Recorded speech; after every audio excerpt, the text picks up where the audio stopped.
And we begin here at home, where the presidency last night lashed out at the former Vice President Atiku Abubakar over his unceasing criticism of the President Bola Tinubu administration, saying he should end his delusions and imaginations because he's already undermining the president. In a statement by presidential spokesperson Bayo Onanuga, the presidency said Atiku was also envious of Tinubu's position, which he had failed to get after a record 6 attempts. Stressing that Atiku appeared not to be in tune with current economic realities in the country, the presidency made it clear that the former number 2 citizen's criticisms of the Tinubu government were harebrained propositions devoid of realistic alternatives. The presidency maintained that Atiku's critiques of Tinubu's presidency are mere harebrained propositions devoid of realistic alternatives. He must reckon with the decades of mismanaged economy inherited by the current administration, including exorbitant subsidy expenditures for exceeding government earnings from crude oil. Well, this back and forth between the presidency and Atiku Abubakar continues.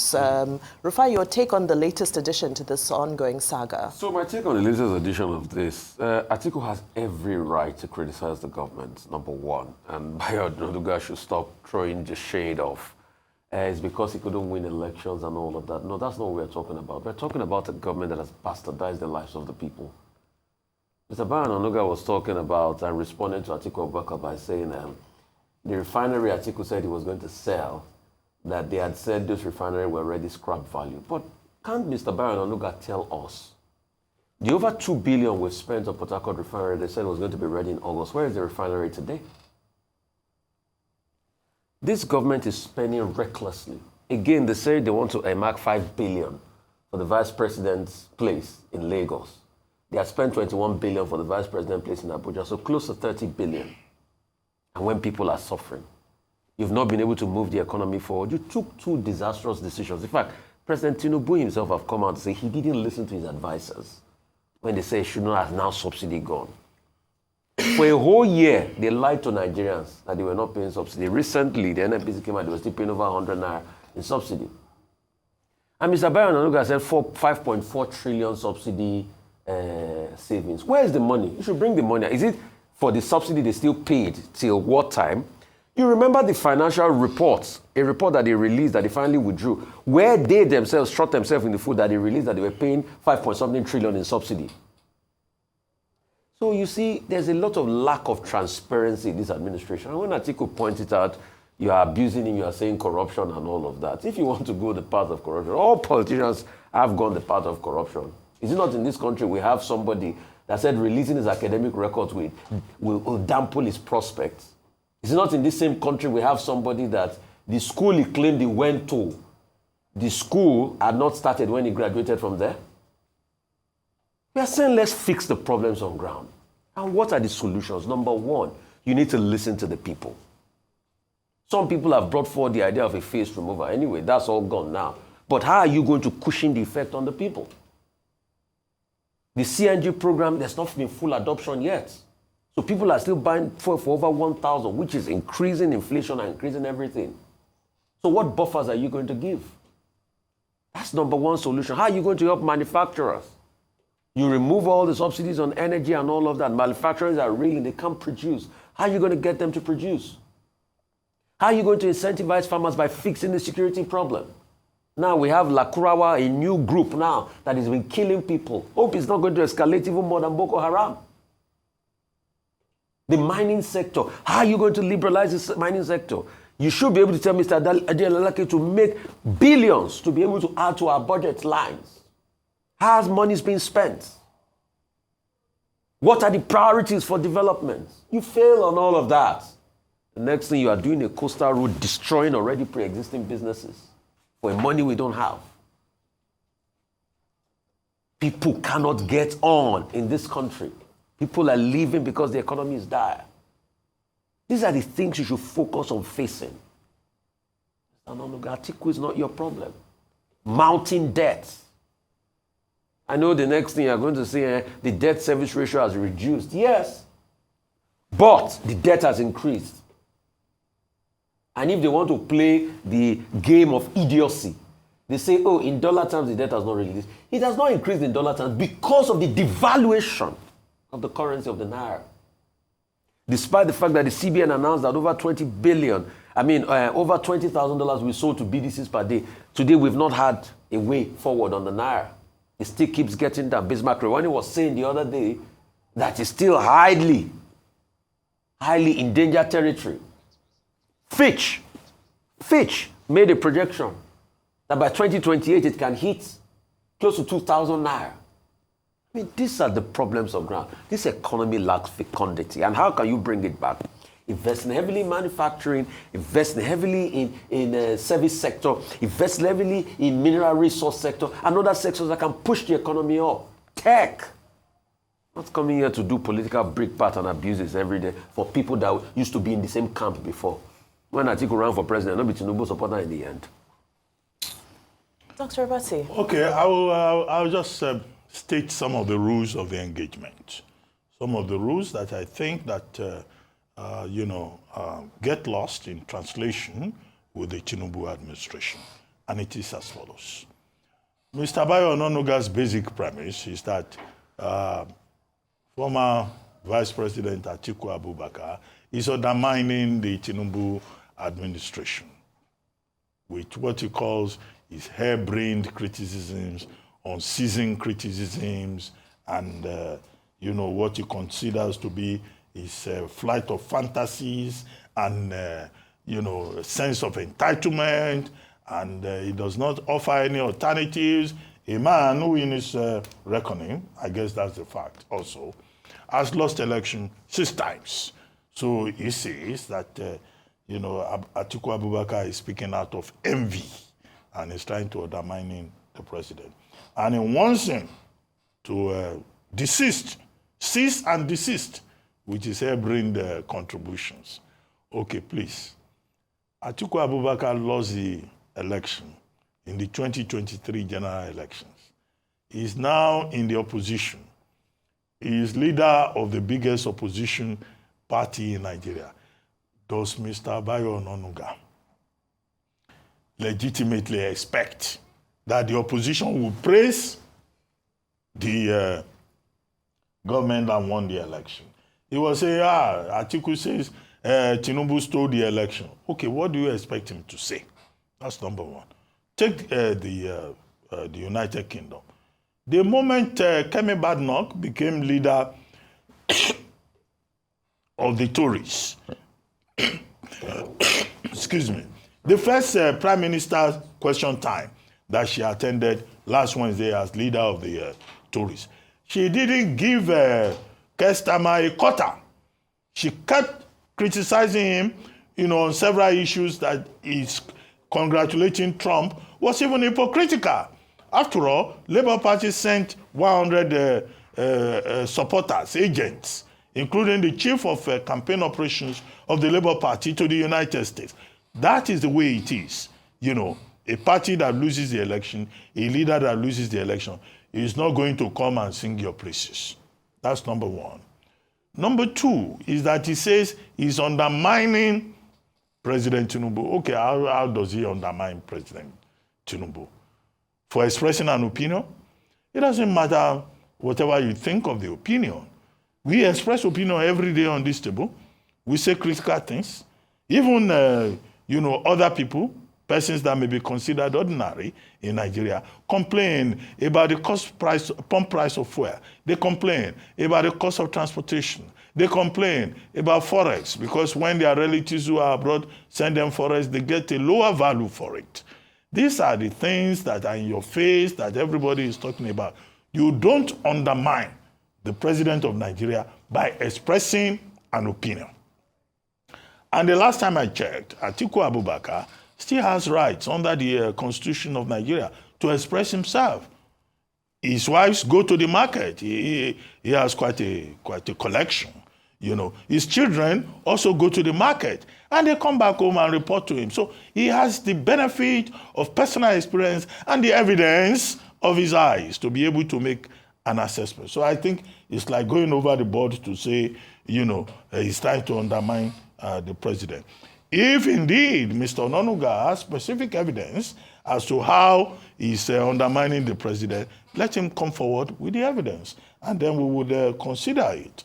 Now, another thing that I would like to say is that I think while Mr. Ononuga's response was very robust, addressing all the issues that Atiku Abubakar had raised about the economy, about what he would have done differently with the refineries, with foreign exchange, I think, Mr. Ononuga was a bit abusive. I think one of the lessons that spokespersons should learn is that you have to be polite with these statesmen, with these older citizens who have also been in government. Because one of the lessons that spokespersons will always learn is that your principal that you have to impress, that you have to defend. Tomorrow you will see him visiting the same man that you have abused in his house. You will see him attending the daughter's naming ceremony for a new child. You will see him being nice to the same man. And then you will be left hanging. You'll be wondering, okay, did I make a mistake defending this man? Did I make a mistake attacking this man? That is always the paradox of the nature of this our job. What do I advise? Look at the message, not the messenger. Some of these people who criticize the Tinubu administration, whether it is Atiku Abubakar, or it is Peter Obi, or some person that has been given a microphone on any of these broadcast channels and thinking that they have a platform to speak. Look at the message. What is the person saying? What is Atiku saying? Is there something that we can take from it? Is there something that we can run with? But, there's a default position in government established over the years, but people learn the lessons after. And the default position is to say, anybody that attacks my principal is an idiot, is a fool, he has a sense of entitlement, he is distracted, he is deluded. I'm taking some of those phrases from Mr. Bayo Ononuga's statement. Sometimes also, volubility is not an asset in spokesmanship, in the official corridors of power. There are certain things you ignore. Okay, Sonny Ade says, let them say. Let them say. President Tinubu is in the saddle. The next general election is 2027. If any opposition person has something to say, let that person wait and strategize towards 2027. But, ignore the messenger. Look at the message, but don't respond to every little thing. But I could see the amount of energy that Mr. Ononuga put into that scripting of the response. Back to his old days as a columnist, as a journalist, it took its time to respond. But do we need that? Do we, the Nigerian people, do we need that?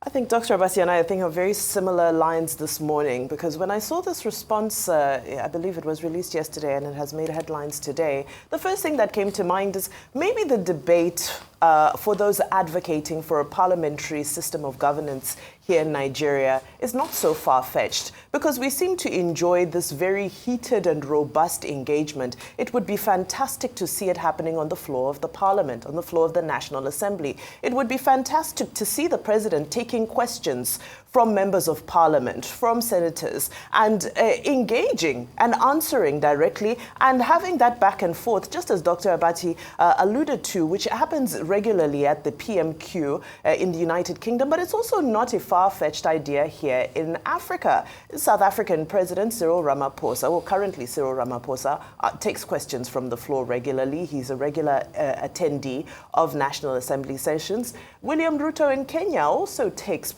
questions and engages in robust debate on the floor of the National Assembly.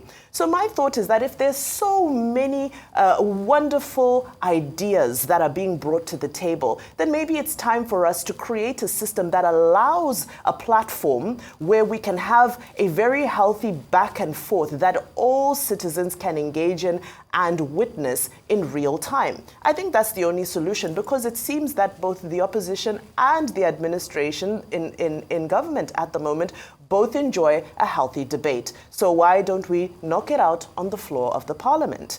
Having said that, some of the points raised, I want to focus on the point of economic gradualism. Now, this is not the first time that Bayo Onanuga has discounted and discredited what is known in economics as gradualism, the removal of policies or the change of reforms in a gradual way. This time around, he's called it outdated, which I thought to be a little bit strange because gradualism is credited for some of the greatest successes in emerging economy recoveries and growth. China emerged from gradualism. India emerged from gradualism. Singapore emerged from gradualism. Even the EU, when they were in the process of integration, that was a process of gradualism. So I found it a little bit strange to refer to gradualism, a system in which things are not done in a way that shocks the economy. But policies are done slowly but surely, because you need to remember that in emerging economies, one of the most important things is the reform of institutions. So no matter how quickly you remove any policy overnight, it doesn't change institutions, which takes me to my next point, because the point was made that, oh, subsidy has been removed, therefore corruption has been removed from the NNPC. I want to reiterate the fact that reform, institutional reform, is a process. Changing one policy does not mean that you have cleansed an entire institution of some of the cultural malpractices that landed it in the place that it is in today. Removal of subsidy, yes, a positive step in the right direction. We're all waiting with bated breath to watch the process of steady institutional and cultural reform from the NNPC, which is now supposed to be a competitor in the field, not a regulator, but is still straddling that fence. So yes, they did well by releasing their financials, but we still have a very long way to go. There's still a lot of great gray areas, and that culture of opacity within the NNPC still needs to be dealt with. Finally, privatization of refineries was a massive talking point in Mr. Bayo Onanuga's statement, which I found to be quite strange because this administration has embraced the policies, the liberal policies of the Bretton Woods institutions, which all advocate for the removal of government's hand from the economy and granting a floor for private industry to thrive. So in one breath, you're saying that we're trying to liberalize and democratize our economy. But in the other breath, you're saying, but we're going to hold on to a number of government institutions, even though we've all seen in almost 2 years now that it's been, that this is leading to a great amount of inefficiency. Because again, these refineries, whether they were sold, whether they were kept, they're still not doing anything for this country. Anyway, many things to consider, and I do hope that we can have a debate between the president and those who wish to ask him questions in the near future.